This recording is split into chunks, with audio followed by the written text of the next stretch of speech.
Hello friends, welcome to sarees food corner. நாம இன்னைக்கு இட்லி, தோசை, உப்புமா, பொங்கல் எல்லாத்துக்கும் யூஸ் பண்ற மாதிரி கார சட்னி எப்படி பண்றதா பார்க்க போறோம். அதுக்கு முன்னாடி எங்க சேனலை இது வரைக்கும் சப்ஸ்கிரைப் பண்ணாதவங்க சப்ஸ்கிரைப் பண்ணிக்கோங்க. பக்கத்துல இருக்கிற அந்த பெல் ஐகானை பிரஸ் பண்ணி வச்சுக்கோங்க. அப்பதான் நாங்க போற வீடியோ உங்களுக்கு நோட்டிபிகேஷன்ல காட்டும். வாங்க இப்ப வீடியோக்குள்ள போலாம். இதுக்கு நாம ஒரு பேன் வச்சுக்கலாம். பேன் சூடானதும் அதுல 2 டீஸ்பூன் அளவுக்கு ஆயில் விட்டுக்கலாம். ஆயில் சூடானதும் இதுல 2 டீஸ்பூன் அளவுக்கு கடலைப்பருப்பு, 2 டீஸ்பூன் அளவுக்கு உளுத்தம் பருப்பு சேர்த்துக்கலாம். நான் இந்த சட்னி குவான்டிட்டி கொஞ்சம் அதிகமா பண்றதுனால எல்லாமே கொஞ்சம் அதிகமா சேர்த்திருக்கேன். உங்களுக்கு கம்மியா வேணும்னா அதுக்கேத்த மாதிரி நீங்க இன்கிரீடியன்ஸ் கம்மியா சேர்த்துக்கோங்க. இப்போ இந்த பருப்பு கொஞ்சம் வறுபட்டு வந்ததுமே நம்ம ஒரு 1/2 டீஸ்பூன் அளவுக்கு சீரகம் சேர்த்துக்கலாம். சீரகம் சேர்த்ததுமே இதுல வரமிளகாய் சேர்த்துருங்க. வரமிளகாய் நான் 7 நம்பர் சேர்த்திருக்கேன். காரத்துக்கு ஏத்த மாதிரி நீங்க கம்மி பண்ணி சேர்த்துக்கலாம். நான் 2 பெரிய சைஸ் வெங்காயம் கட் பண்ணி சேர்த்துக்கிறேன். இந்த இடத்துல வெங்காயம் பாதி சின்ன வெங்காயம் பாதி பெரிய வெங்காயம் சேர்த்து நீங்க பண்ணாலும் இந்த டேஸ்ட் ரொம்ப நல்லா இருக்கும். வெங்காயம் கொஞ்சம் வதங்கினதுக்கு அப்புறமா இதுல ஒரு சின்ன துண்டு அளவுக்கு இஞ்சி சேர்த்துக்கலாம். ஒரு 8 பல் அளவுக்கு பூண்டு சேர்த்துக்கலாம். சேர்த்துட்டு இது நல்லா வதக்கிக்கலாம்.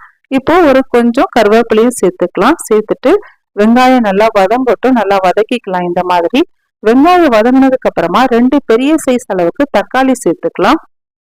தக்காளி சேர்த்துட்டு நல்லா வதக்கிக்கலாம்.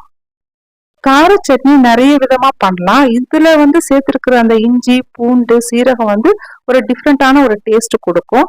கண்டிப்பா ட்ரை பண்ணி பாருங்க, ரொம்ப நல்லா இருக்கும். இப்ப கொஞ்சமா புளி சேர்த்திருக்கேன். ஒரு நெல்லிக்காய் சைஸ், அதாவது சின்ன நெல்லிக்காய் சைஸ் அளவுக்கு புளி சேர்த்துக்கிட்டு கொஞ்சம் உப்பும் சேர்த்துக்கோங்க. சட்னிக்கு தேவையான உப்பு சேர்த்துட்டு நல்லா மிக்ஸ் பண்ணிடுங்க.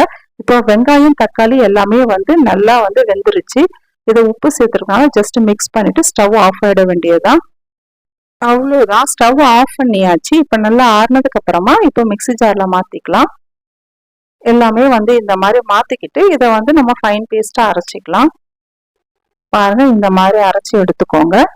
இப்போ இது வேற ஒரு பவுல்ல மாத்திக்கலாம். மாத்திக்கிட்டு இதுக்கு ஒரு தாளிப்பு கொடுக்கலாம். ஒரு 2 டீஸ்பூன் அளவுக்கு ஆயில் விட்டுட்டு ஒரு வரமிளகாய் கிள்ளி போட்டு ஒரு 1/2 டீஸ்பூன் கடுகு, 1/2 டீஸ்பூன் உளுந்து, 1/2 டீஸ்பூன் அளவுக்கு கடலைப்பருப்பு சேர்த்து கொஞ்சம் பெருங்காயமும் சேர்த்து ஒரு கொத்து கருவேப்பிலை சேர்த்து நல்லா தாளிச்சு நல்லா இதை நம்ம மாத்திக்கலாம். நல்லா கமகமான கார சட்னி சூப்பரா ரெடி ஆயிடுச்சு.